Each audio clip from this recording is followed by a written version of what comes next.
کبھی سوچا ہے کہ کیا ایسا ممکن ہے کہ ایک بڑی سرجری کے دوران درد کا احساس بالکل ختم ہو جائے لیکن انسان پوری طرح ہوش و حواس میں رہے؟ جی ہاں، یہی نیوروٹریکسیل اینستھیزیا کی طاقت ہے، ایک ایسی ٹیکنیک جو نہ صرف درد کو روکتی ہے بلکہ مریض کے لیے نتائج کو بھی کہیں زیادہ بہتر بناتی ہے۔ تو کیا یہ واقعی ہو سکتا ہے؟ بالکل، اور یہی تو نیوریکسل بلاکس کا سب سے بڑا کمال ہے۔ یہ ہمیں سرجری کے دوران درد کے سگنلز کو وہیں روکنے کی سہولت دیتا ہے جبکہ مریض پوری طرح جاگ رہا ہوتا ہے۔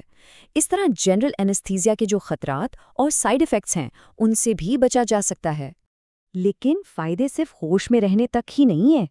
یہ ٹیکنیکس جسم پر بہت گہرے اور مثبت اثرات ڈالتی ہیں، جیسے خون کے لوتھڑے بننے اور دل کی پیچیدگیوں کا خطرہ کم ہو جاتا ہے، خون چڑھانے کی ضرورت کم پڑتی ہے، اور یہاں تک کہ ہاضمے کا نظام بھی جلدی کام کرنے لگتا ہے۔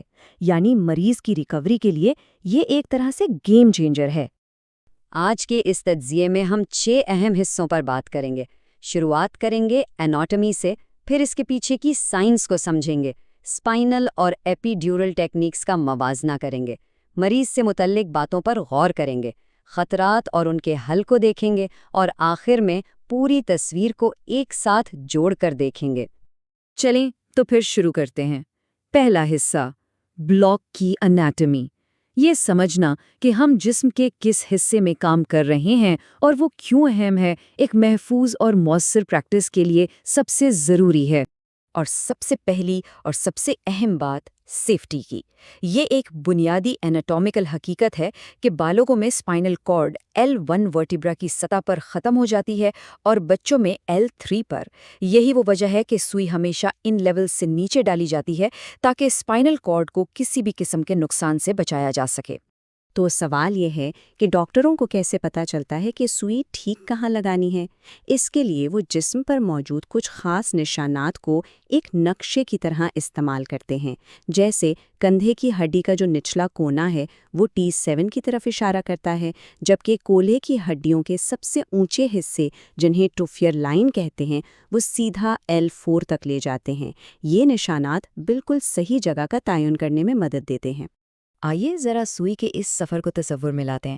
یہ سب سے پہلے جلد سے گزرتی ہے، پھر سپراسپائنس اور انٹرسپائنس لیگمنٹ سے، اس کے بعد یہ لیگمنٹم فلیویم نامی ایک سخت لیگمنٹ کو پار کر کے ایپیڈیورل سپیس میں داخل ہوتی ہے، اور اگر اسپائنل اینستھیزیا دینا ہو تو سوئی اس سے بھی آگے بڑھ کر ڈیورا اور ایریکنوئڈ جھلیوں کو بھی پار کرتی ہے اور آخر کار سب ایریکنوئڈ سپیس تک پہنچ جاتی ہے۔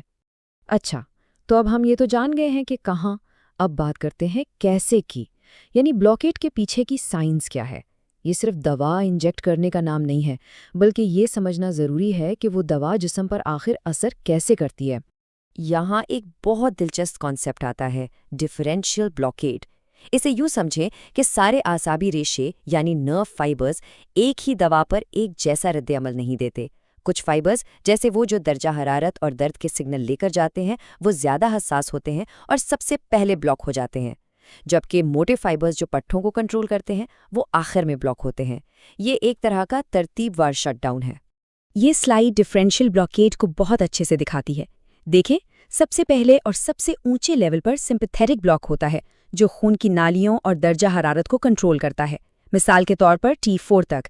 اس کے بعد آتا ہے سینسری بلاک، یعنی درد اور چھونے کا احساس، جو شاید T6 تک پہنچے، اور آخر میں موٹر بلاک جو پٹھوں کی حرکت روکتا ہے، وہ ان سے بھی کئی سیگمنٹس نیچے یعنی T8 تک ہوتا ہے۔